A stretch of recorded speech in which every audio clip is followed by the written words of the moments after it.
Jadi dengan dalil ini Pak Muhammad Fattah mengakui Yesus itu adalah Tuhan. Dengan dalil tadi, pada mulanya adalah firman, firman itu bersama-sama dengan Allah, dan firman itu adalah Allah. Dalam teologi Kristiani, firman diartikan sebagai manusia, firman yang hidup atau manusia. Karena dalam ayat 14 ini dipertegas, firman itu telah menjadi manusia. Dengan demikian dari dalil ini, di dalam diri Yesus itu ada unsur ketuhanan. Kan begitu. Dari segi redaksi ayat ini saja pun sudah janggal, Pak. Pada mulanya adalah firman. Berarti Yesus. Pada mulanya adalah Yesus. Yesus itu bersama-sama dengan Allah.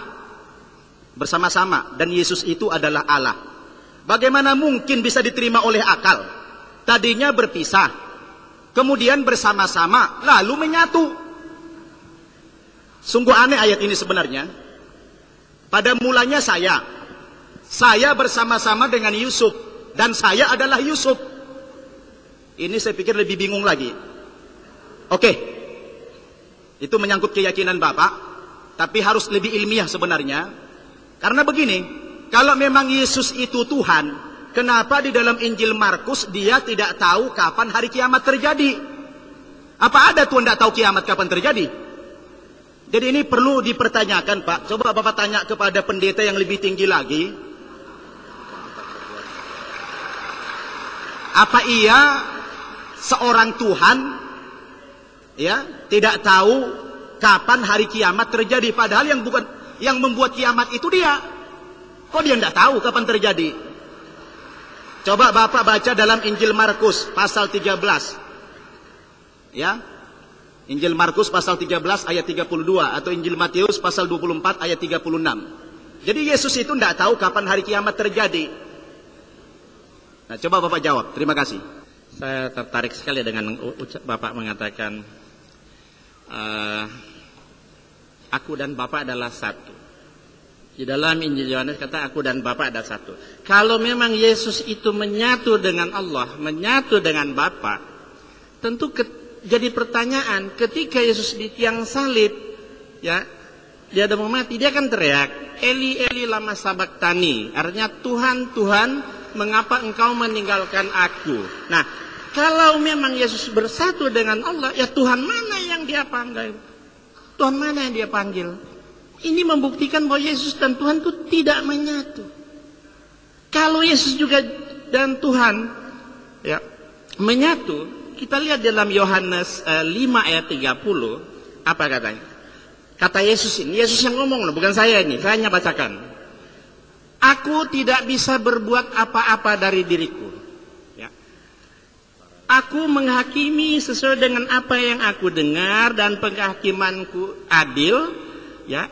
Sebab aku tidak menuruti kehendakku sendiri, melainkan kehendak Dia yang mengutus aku. Nah, kalau Yesus dan Tuhan itu menyatu, lah sekarang mana ada Tuhan kok nggak bisa berbuat apa-apa dari dirinya, ya kan?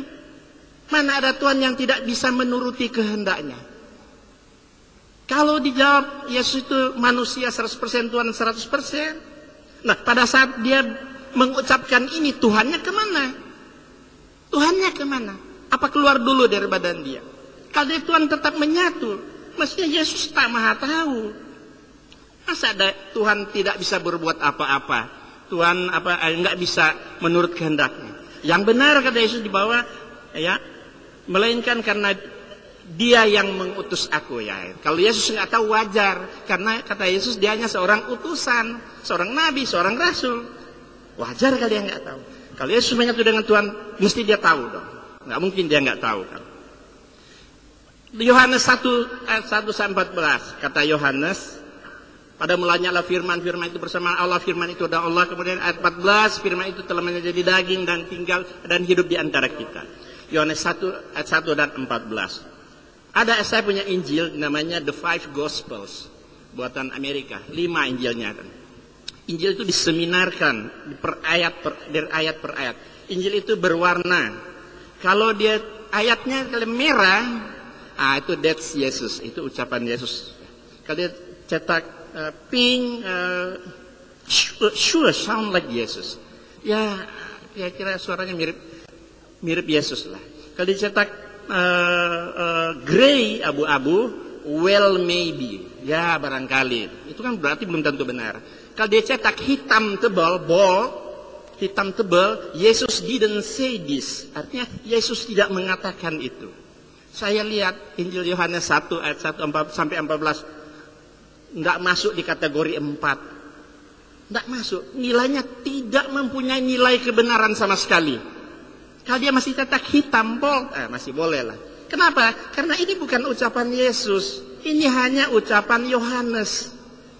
Sementara Yohanes seperti kita lihat ini. Ini Yohanes juga. Dialah murid yang memberi kesaksian tentang semuanya ini. Murid itu yang memberi kesaksian, bukan Allah. Gitu.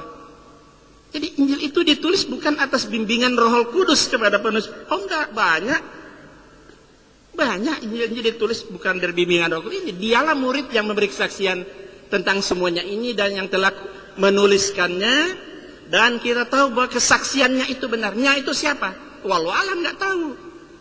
Ya, Yohanes 5 ayat 19 ayat 35. Dan orang yang melihat hal itu sendiri yang memberikan kesaksian ini.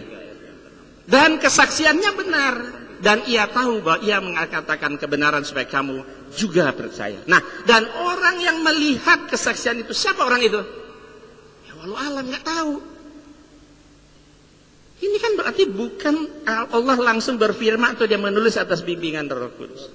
Maka sangat lemah sekali mengatakan bahwa Yohanes 1 ayat 1 dan ayat 14 merupakan Allah yang menjelma menjadi manusia. Itu sangat lemah. Itu tidak mengandung kebenaran sama sekali, karena itu Yesus tidak pernah mengucapkan seperti itu di dalam Injil the five gospel tersebut, Pak.